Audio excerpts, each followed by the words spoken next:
You know, these outdoor cucumbers have been really very successful. And actually you can see just how many I've actually taken off the plant. Along with some courgettes earlier.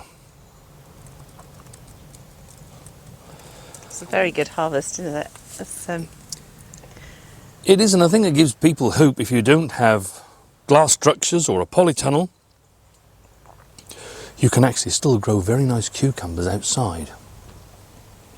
Now, I think I saw one that I missed, probably that I should have harvested the other week, Mrs. W. They do hide quite well. It looks absolutely ginormous. In fact, I think there's a couple there.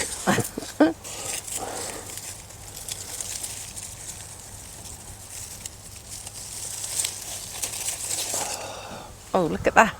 Look at that, look. Fantastic. And those little spines, those little spikes, if you just gently rub the surface, they all come off. So that leaves a nice smooth cucumber. Yeah, and they don't really hurt you, do they? No. They're just to keep any predators away that might want to come after them. You know, I thought I saw another one. Yeah, but there's another one there, just under that leaf where you were, I think, next to the where you just got that one from. Oh, yes. Yeah, can you see it? Yeah. Yeah, I can see it, yeah. Yeah, I think we can take that one, Mrs. W. Lovely. Put those back in the basket. We'll put those in the basket along with the others. Yeah.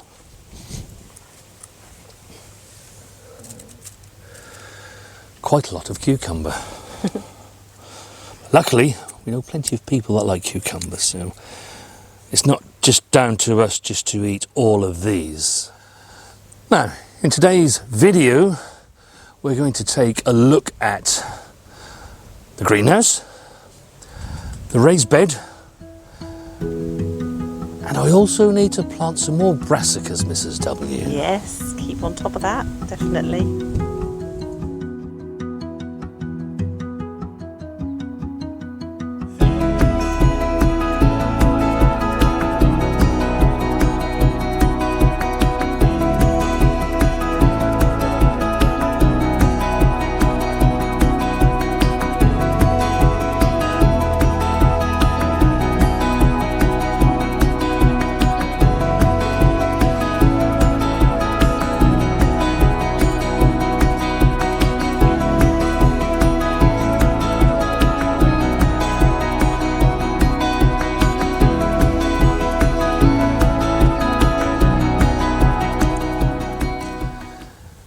Hello and welcome back.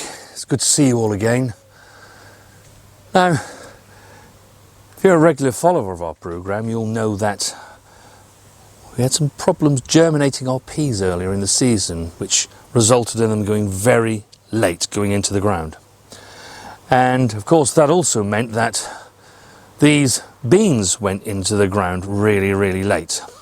But thankfully, the weather has been kind to us, it's been on our side, and you can see they're really flourishing really quite well. We've already had some harvests of the French beans, haven't we? Yeah, the dwarf ones. You can see there's more forming on here, so it's not going to be long before we get the next harvest. Yeah. And they're actually... There's some little runners on that one. There is, yes, the runner beans are starting to form. Yeah, they are, yeah.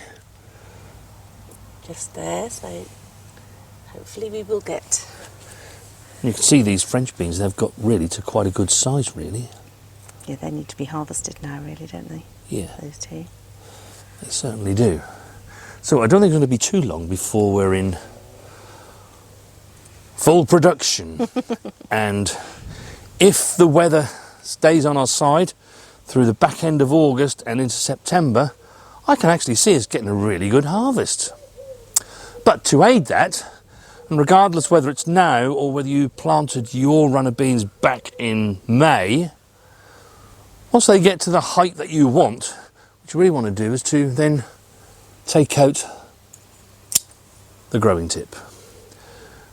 Because believe you me, this will just continue to grow all the way around the other side and go next door's garden if you let it go. Those ones we got on that wigwam they've got in a bit of a knot at the top at the moment. They have, haven't they? Because we haven't taken the tops out of those.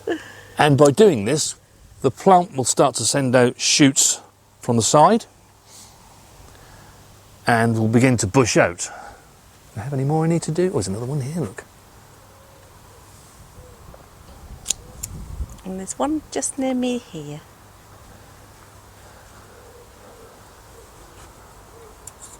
And the more side shoots they put out, the more beans you get, because it's not using its energy to keep growing and growing and growing.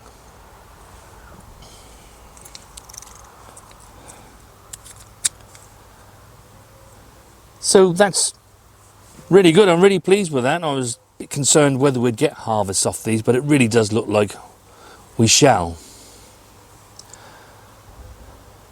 Now, I just wanted to say to Nora, actually, you dropped me a comment, and as you know, I always read all your comments and try to get back to them as soon as I can.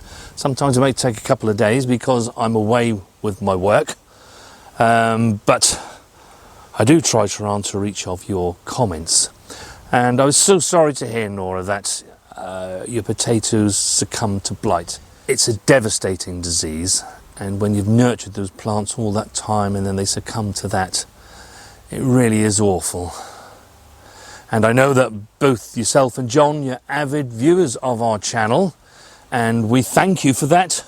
We really do appreciate it, as we do all of you that view our channel. And if you can, whenever you view our channel, give us a thumbs up, or leave us a comment. One thing I discovered the other day is that it really does help our channel, because YouTube then thinks that it's a popular video, and if my subscribers are liking it, then it'll push it out to other people to see whether they will like it. And we have picked up several subscribers over the last 2 or 3 months, haven't we? Yeah, we have. We've done well. It has been really quite good. Yeah. So if you can just take the time to just drop us a comment, or if you don't feel you want to leave us a comment, but maybe give us a thumbs up. As I say, it really does help our channel. So believe you me, you know, you are really important to this channel. Every time you view us, every time you give us a like, every time you leave us a comment, it just means that more and more people get to see this video or any other subsequent video. So yeah, as I say, we really do appreciate it, all the views we get, and you really are loyal and great subscribers to our channel. And I can't thank you enough. No, thank you all. It's brilliant. Now, Mrs. W, I feel I need to plant some brassicas. Yes, you must. Keep on top of it.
As you know, we try to grow our brassicas so that we have something to eat in every month of the year.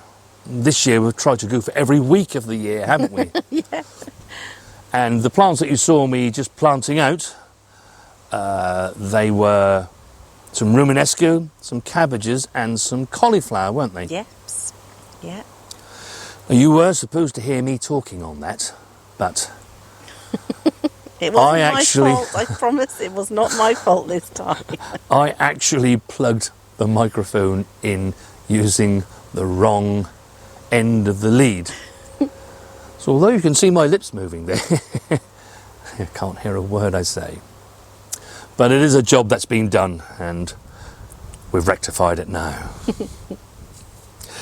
Now the vegegar raised bed that we reviewed earlier in the year, we've been using and it's been fantastic. We've had many harvests from this, haven't we?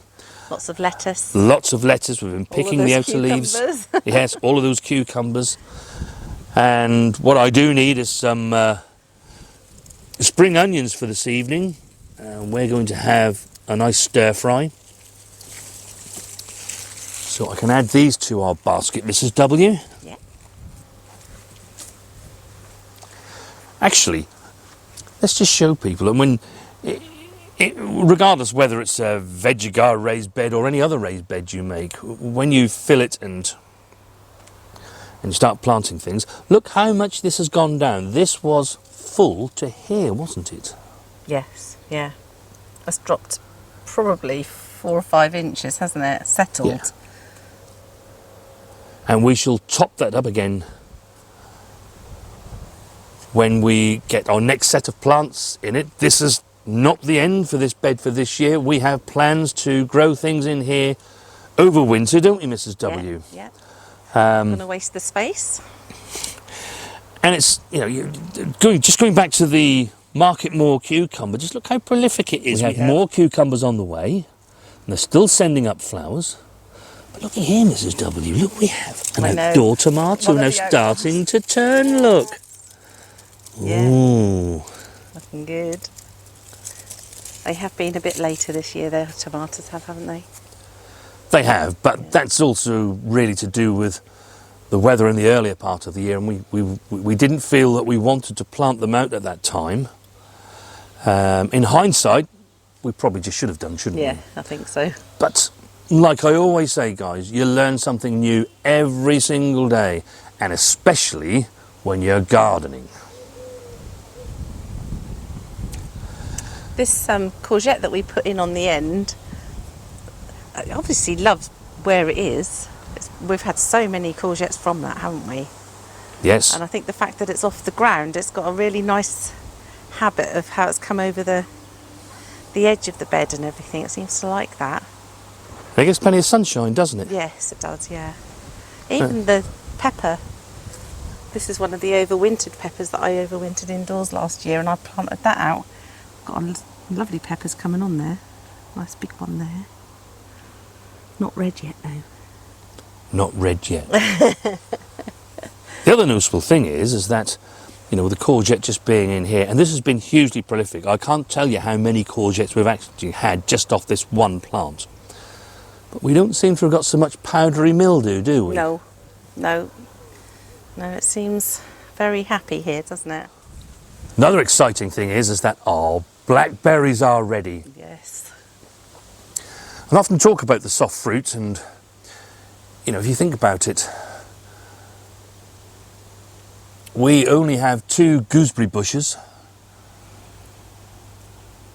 and we probably only have about 24 raspberry canes, 12 of the summer fruiting ones and 12 of the autumn fruiting ones. And of course you get the black currants, the red currants, and now these are now ready for us to pick. So really since mid-May we've been picking some lovely fruit, haven't we? Yeah. Yeah. And it does seem to have been a good year for soft fruits this year. The raspberries have been much bigger due to the rainfall that we had earlier. Much bigger. Much bigger. And also hugely prolific. And don't be afraid to freeze your raspberries or any other soft fruit. It keeps really well, and sometimes some of the recipes that you want to use them for, it's actually better that they have been frozen, because then once they defrost, I think I'm right in saying, Mrs. W, they're a bit more mushy. You can prick them with needles and the juice You just mash them with a. Yeah. If you just if you were making jam or something, you'd just simply use a potato masher just to crush them down a bit if you needed to. We do have a lot of jam, don't we? Yes. And it is lovely to It's see. probably worth saying as well that this blackberry plant is just one plant, isn't it? Yes, it is. It's just one plant, and there's a lot of fruit coming on it. It's just one plant, and it is thornless too, which, believe you me, is absolutely wonderful. Before we actually grew our own blackberries, we used to go to the hedgerows, didn't we, to pick them? Come back with a lot of scratches. Yeah, that you would. You probably should have got a little dish, I think. Or rather, maybe a larger dish. You could be right. And for very little investment, these plants don't cost a huge amount of money. I think a lot of these plants, we've had for many years now, haven't we? Yeah, we have, yeah. And, they give years and years of service. When it comes to raspberries, so the summer fruiting ones, which are the ones over here, ours are now coming to an end. I think we've just about had most of the harvest now. I can't see too many more on there now. It's just the ones over that side there. So the canes that bared the fruit this year, they need to be cut out right down to the ground. And then these, which is a cane that it's thrown up over the last 6 months, they just need tying back into the wire. Now, if yours are up here somewhere, you can cut them back down to this sort of height, and they'll be absolutely fine. Ours haven't got to that height yet. They don't ever seem to, do they, this particular variety? But, they do produce really, really lovely raspberries. So that's a job that you want to look to be doing any time from now and through September. Whereas with the autumn fruiting raspberries, they're still going and still going strong. And look at the size of them. Absolutely lovely. Tremendous, aren't they? Yeah, they are. As you say, still producing quite prolifically. Still producing, and they started early. They started around at the beginning of August, didn't they? Yeah, I think it was the end of July, to be honest. Yeah. Still going and going well. The difference with these is being autumn fruiting raspberries is that any time from December onwards, you cut everything right back down to the ground. You leave nothing. So if you are new to gardening and you would like to actually grow some nice raspberries, you can always start with the autumn fruiting ones because it's easy to remember. Once they're finished, cut them straight down to the ground. And you have a window between December and February to do that. And then going back to the blackberry that we were talking about, you actually treat that in the same way as you would the summer fruiting raspberries. The stems that have bared the fruit, once it's finished, cut them right down to the ground. And these stems here, these have been pushed over to this side, and we have some more over that side. They've been tied here, but you can see just how much they've grown.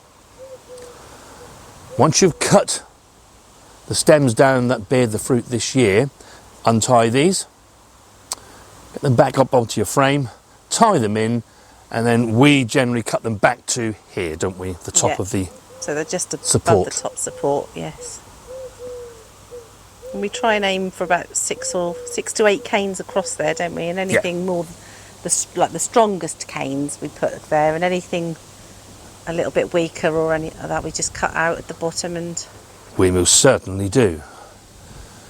Now, that's just a quick explanation of what you need to be doing. We do have a video on our channel where I have actually pruned ours, so if you're still not sure, then do go back into our playlists and find our video all about pruning your raspberries and your blackberries. Pop that down there. Now, here in the greenhouse, things are starting to move on. We actually do have some lovely red tomatoes, Mrs. W. Hello. We have actually had some for Finally. the past few days, haven't we? We have, yeah. And but this is the first time we've been able to get into here while we're filming, just to show you. You can see where these are now starting to turn a yellowy orange. They're not going to be long before we're going to be able to harvest those. Tomatoes. Grandad Ralph will be very pleased. Although I did send him a few at the weekend. Yeah. Now, these are becoming ready now, and these are really important for us. These are San Marzano. You can see they're a completely different shape. And actually, when you cut into these, they don't have so much wet matter. They're much drier and got more flesh. Not so many seeds. Not so many seeds. No. And you make lots of passata and I do. tomato sauces to be able to use in our cooking, don't you? Yeah, and I freeze them. I also last year tried some very slowly oven dried instead of not sun dried tomatoes, but oven dried tomatoes, which were quite successful. Oh yes, they were lovely actually, weren't they? Yeah. The tomatoes always are, and it's like everything else that we sort of grow, and you guys grow out there. You know, you don't need me to tell you, they taste so much better when they're your own. You just can't get homegrown flavoured tomatoes from the supermarket. You really can't. No. No.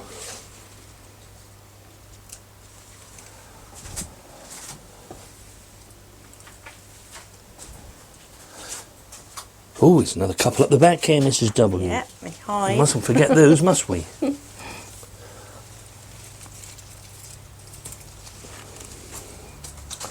at those. Fantastic. They're a nice size, aren't they? They are. They really are. Now, I'm sure you can probably notice behind me that most of the cucumber is gone. We had a couple of plants in here, didn't we? Yeah, 2 Cassandra plants. And the one on this side we've taken out. They did succumb to red spider mite damage. However, we've had an absolutely amazing harvest. 26 cucumbers from just those 2 plants. And this one on this side is still going, and it's still actually giving us some harvest, Mrs. W, because I can see one down here. Superb. Another cucumber. You do need to check these plants because they do like to hide up.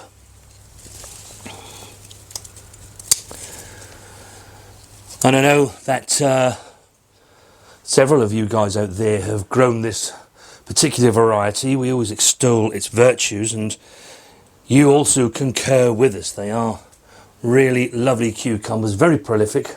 Better put another chalk mark up there. Oh, yes. 27. 27. 27. Now the aubergines, they're still going really well, and really pleased with those. In fact, we can do harvesting some of these.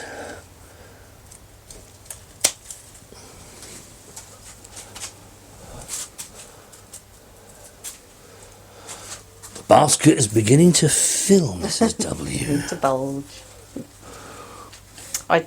I do think that we have a little bit of spider mite now getting onto these as well. I keep Yes. watering them, Yes. trying to knock any off. Now, if you remember, we told you that we were growing a new variety, which the name escapes me. Can you remember? Violet Night. Violet Night, that's it. And they are a very different shaped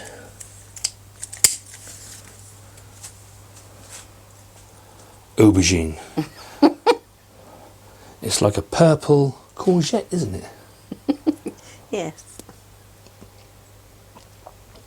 So she'll try that this evening. Got lots of goodies going in our basket, Mrs. W. And then you can see the peppers. I don't actually have any to harvest at this moment in time. We have been harvesting several peppers, haven't we, over the last few weeks. We've had some, yes.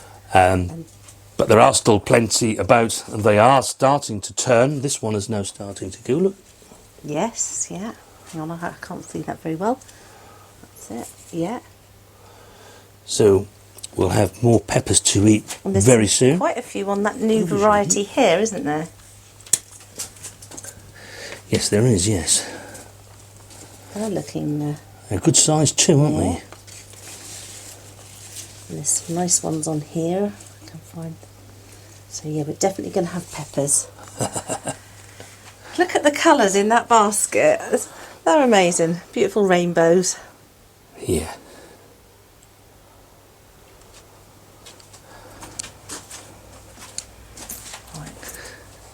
Chilies now, we're starting to get chilies that are ripening. We have had one or two, haven't we? Yes, yeah. But now they seem to be coming really into their own now.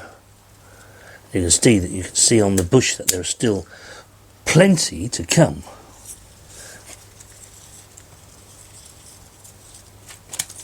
And these were the overwintered chilies as well, weren't they? Yeah.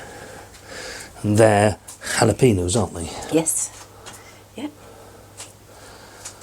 So some lovely red chilies, which really is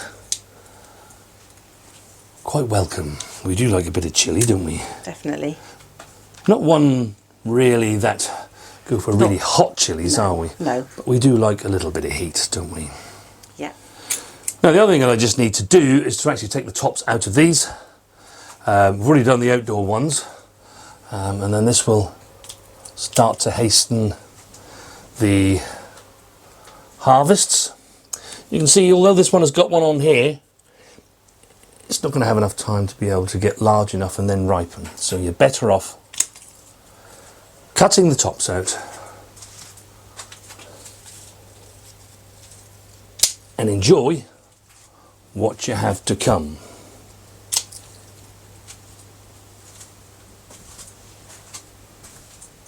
Lovely.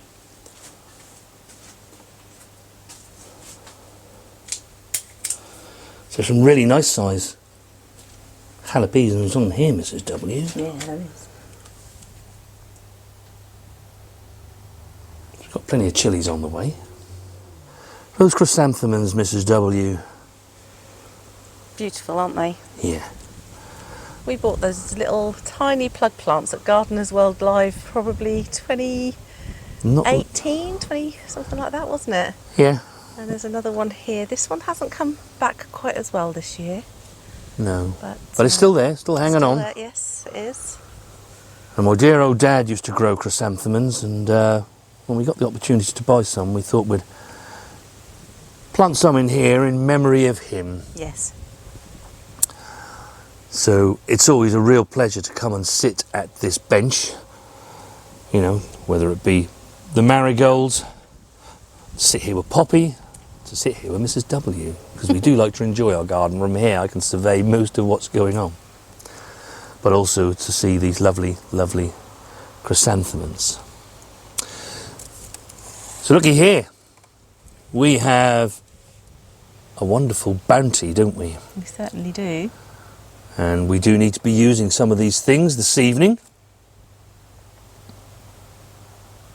I'm glad we went for some yellow courgettes this year, because the yellow just gives another colour in the, you know, on your plate, doesn't it? Yeah, it does, yeah. Yeah. It does. And it's not up in this part of the garden, but we've got some rainbow chard down there, haven't we? So yeah. we'll pick a few leaves of that on the way down too. Yeah, why not? That'll be really nice, because we are looking forward to a really lovely stir fry this evening.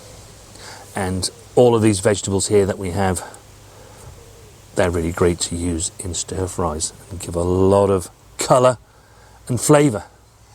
Now, I do hope that you've had a really good gardening week, and that the rest of your week is really good too. And we shall see you on the next one.